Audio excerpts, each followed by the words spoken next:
अब नाते रसूल मकबूल सल्लल्लाहु अलैहि वसल्लम के लिए मुल्क में जनाब मोहम्मद अजहर साहब से वो तशरीफ लाए। करीम आका सल्लल्लाहु अलैहि वसल्लम की बारगाह में हदिया नवाज़ी।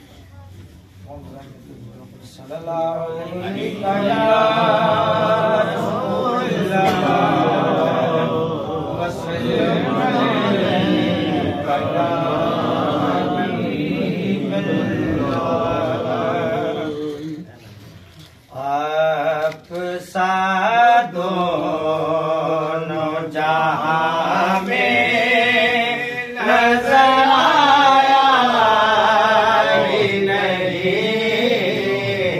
आप सा दोनों जहां में नजर आया ही नहीं। क्योंकि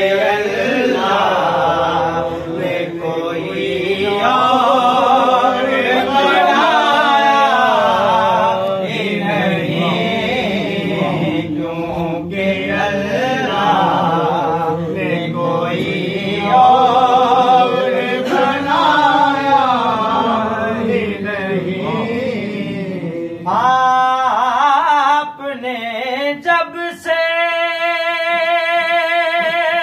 नवाजा है या रसूल अल्लाह, आपने जब से नवाजा है या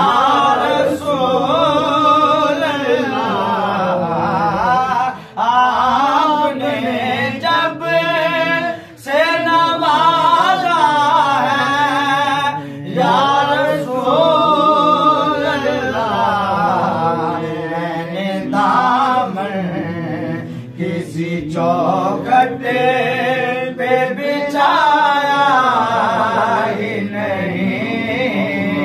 मैंने दामन किसी चौखटे पे बिछाया